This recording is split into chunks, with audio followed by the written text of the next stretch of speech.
સુરતમાં જહાંગીરપુરામાં 8મા માળેથી પટકાતા યુવકનું મોત નીપજ્યું છે। નાજીમ સૈયદ બિલ્ડિંગમાં કલરકામ કરી રહ્યા હતા।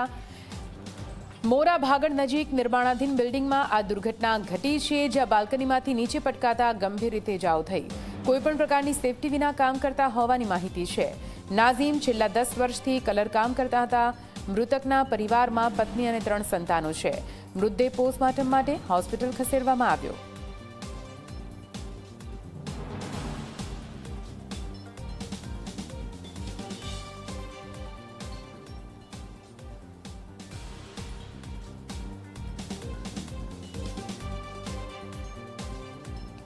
તો જહાંગીરપુરામાં 8મા માળેથી પટકાતા એક યુવકનું મોત નીપજ્યું છે। નાઝીમ નામનો આ યુવક જે છેલ્લા 10 વર્ષથી કલરકામનું કામ કરતો હતો।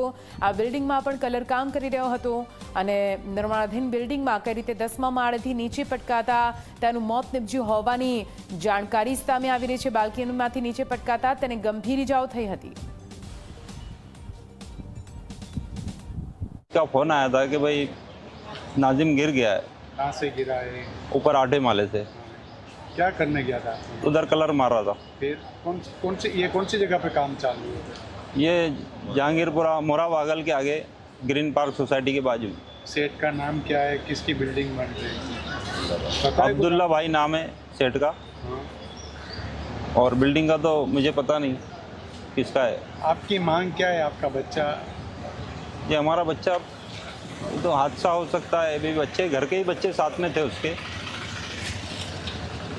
शादी हो गई थी बच्चे की? 3 बच्चे हैं उसके, 2 लड़के 1 लड़की है।